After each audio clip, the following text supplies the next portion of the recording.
What if I told you that some of the rarest family cars in history appeared in a time when no one expected anything special from them? Imagine this, the 1950s, a time when wagons had a very clear role: carry people, carry things, be practical, nothing more. Or at least, that's what they seemed. Because while most people saw these cars as simple everyday tools, some brands started doing something different. More daring ideas, more exclusive approaches, and in many cases, much rarer than they ever should have been. 1953, Buick Roadmaster Estate Wagon. This car was never meant to be rare, but it ended up becoming exactly that. Because in 1953, Buick was at one of its strongest moments: bold design, clear presence, and a very well-defined identity within the American market. And the Roadmaster was its ultimate expression. But here's the detail that changes everything. This wasn't just another wagon, it was an estate wagon. And at that time, that meant something very specific: real wood, hand-built side panels, not simulated, not decorative, real. Every unit required more work, more time, more care, and that limited everything: production, availability, and over time, survival. Because these cars weren't just more expensive, they were also harder to maintain, and that explains a lot of what happened later. In total, around 6,400 units of the Buick Roadmaster Estate Wagon were produced in 1953, a low number compared to other models of the time. But what really matters is how many survived. Very few. Because the wood aged, it deteriorated, it required constant maintenance, and many simply didn't survive in good condition. And that's what makes it rare today. Not just its production, but its fragility. There's another interesting detail. This type of wagon represents a transition. It sits right between the wooden utility wagons of the 1940s and the fully steel-bodied wagons that would dominate afterward. And that gives it strong historical value. Because this car isn't just a wagon, it's the end of an era. When you look at its value today, that becomes very clear. A 1953 Buick Roadmaster Estate Wagon can easily exceed $80,000, with well-restored examples reaching significantly higher numbers. 1957 to 1958, Pontiac Star Chief Safari Wagon. This car wasn't built to go unnoticed, and yet, almost no one talks about it today. Because when people think of iconic 1950s wagons, their mind usually goes straight to Chevrolet, maybe the Nomad, but Pontiac was doing something very interesting at the same time, and the Star Chief proves it. This wasn't a basic wagon, nor a simplified version. It was the top of the line. Luxury, size, presence, everything pushed to the limit, but with Pontiac's own style, a little more aggressive, a little more daring, a little more visually alive. And you can see it. Sharper lines, more expressive chrome details, and a body that balances elegance and character in a way that wasn't common for family wagons. It didn't feel like just a wagon, it felt like something more important. But here's the key part. Despite all that, it wasn't sold in large numbers. Production of the Star Chief Safari Wagon between 1957 and 1958 was quite limited, with figures in the low thousands per year, far below what Chevrolet achieved with its wagons. And that creates an interesting contrast, because this car had everything to be more popular, but it wasn't. And over time, that's what made it rare. Not because of its design, but because of its context. There's another important detail. Many of these cars were used as real family vehicles, not as collector pieces. And that means wear, modifications, and in many cases, disappearance, which makes finding an original one today much more difficult. And when you look at its current value, that reality shows. A 1957 to 1958 Pontiac Star Chief Safari Wagon typically ranges between $40,000 and $90,000, with well-restored examples reaching even higher. 1958, Edsel Bermuda. This car wasn't born to be rare. It was born to be a success, and that's what makes the whole story even more interesting. Because Edsel was one of the biggest launches in American automotive history. Ford invested millions, created an entirely new brand, designed a full lineup of cars, and expected to dominate the market. But nothing went as planned. And the Bermuda wagon is one of the best examples of that. At first glance, it's impossible to ignore. That front end with the vertical grille, completely different from anything else. You either like it or you don't like it at all. There's no middle ground. And that was part of the problem, because instead of appealing to everyone, it ended up pushing many people away. But beyond the design, this car had something interesting. It was a premium wagon with refined finishes, unique details, and a clear attempt to position itself above the ordinary. Ford wanted to create something different, but the market didn't understand it. And that's where everything started to fall apart. Production was low, very low compared to expectations. In 1958, the Edsel Bermuda wagon had a production run of around 7,900 units, and considering the brand's failure, that alone puts it in a special position. But the most important part is what happened after.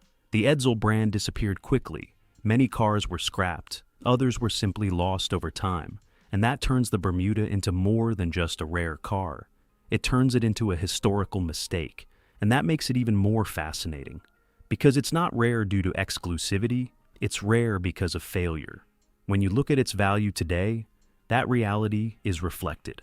A 1958 Edsel Bermuda wagon typically ranges between $25,000 and $60,000, with well-preserved examples reaching higher numbers.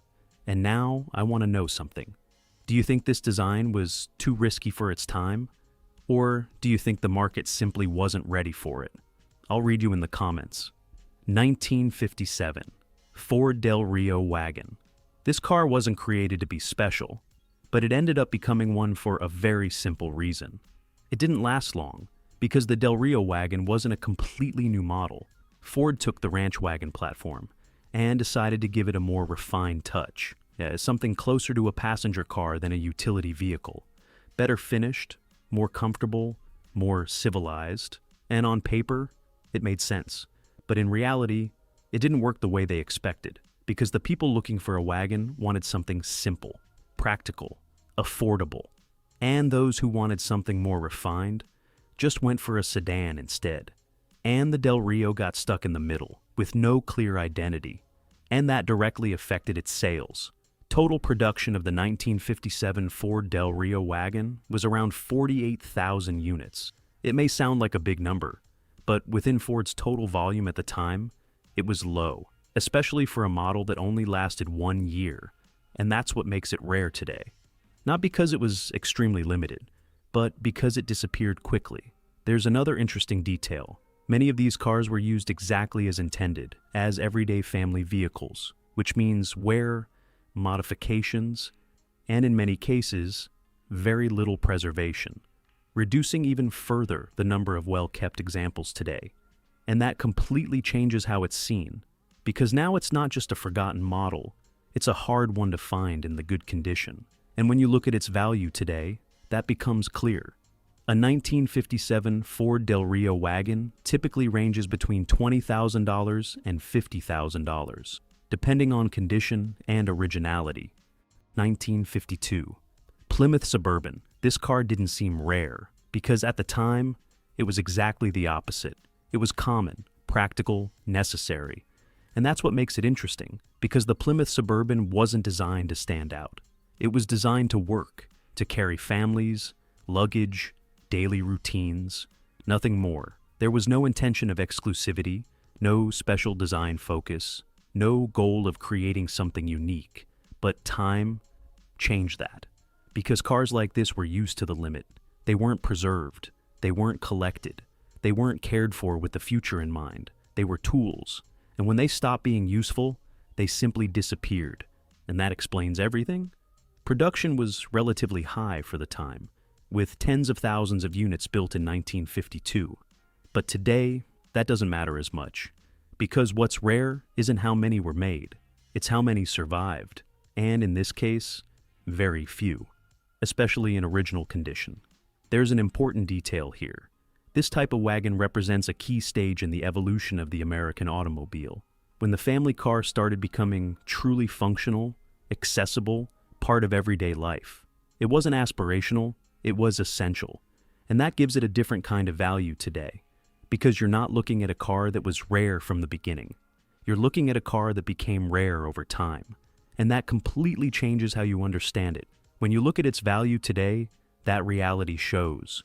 A 1952 Plymouth Suburban typically ranges between $15,000 and $40,000, depending on condition and preservation. 1956 to 1958 Studebaker Provincial Wagon. This car didn't look American, at least not like the others, because while many brands in the 1950s leaned into excess, chrome, tail fins, exaggerated proportions, Studebaker did something different. It simplified everything. The Provincial Wagon feels cleaner, more restrained, almost as if it followed a completely different design philosophy. Less visual noise, more balance, more intention in every line, and that makes it stand out immediately, because in the middle of so many cars trying to grab attention, this one doesn't seem to need it. But that's where things get interesting, because Studebaker didn't have the strength of the big brands anymore. It couldn't compete in volume or in market presence. So it took another path, making different cars. And that's exactly what you see here. The Provincial Wagon wasn't the best-selling, nor the most popular, and because of that, it was produced in relatively low numbers. Between 1956 and 1958, total production of these wagons was quite limited compared to Ford, Chevrolet, or Pontiac, with much smaller figures that today translate into real scarcity. And since many of these cars were also used as everyday family vehicles, survival rates dropped even further. And that's what makes it rare today, not because of fame, but because of quiet disappearance. There's another detail that makes it even more interesting. Its design has aged better than many others from its time. While some 1950s cars today feel exaggerated, this one still looks clean, almost modern from certain angles, and that gives it a second life. When you look at its value today, that's reflected as well. A Studebaker Provincial Wagon typically ranges between $20,000 and $50,000, depending on condition and originality. And now I want to know something. Do you prefer this cleaner, more different design? Or do you lean toward the classic, more exaggerated American style we saw before? I'll read you in the comments. 1955 Pontiac Safari Wagon. This car actually looked special, and yet, it never got the recognition it deserved. Because when we talk about 1950s wagons, there's one name that always comes up first, Chevrolet Nomad. But what many people don't realize is that Pontiac had its own version, and it wasn't a copy. It had its own identity. The Safari wagon shared the same core idea, that two-door design, more sporty, more stylized, completely different from traditional wagons. But Pontiac gave it its own character, more aggressive, more expressive, more aligned with the brand's personality. And you can see it in every detail. Sharper lines, more chrome, and the way the car sits on the road, it has more attitude. This isn't just a wagon. It's a more emotional interpretation of what a family car could be. But here's the problem. It didn't sell much.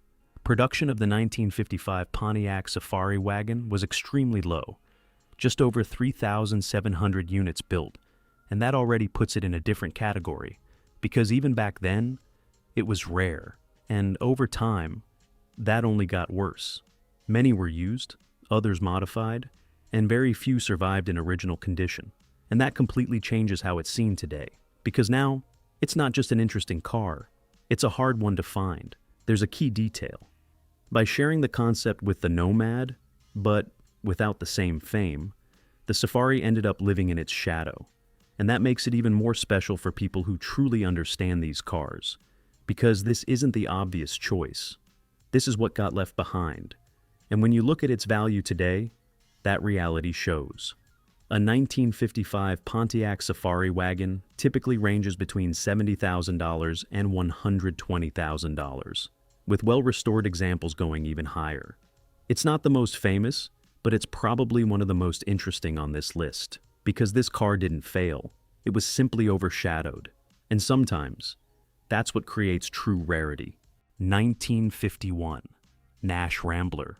This car didn't seem to fit in, and that was exactly its advantage, because in a time dominated by big, long, increasingly exaggerated cars, Nash decided to do something completely different, make it smaller, simpler, more logical. And in the 1950s, that wasn't normal. The Rambler wagon breaks the pattern from the very beginning.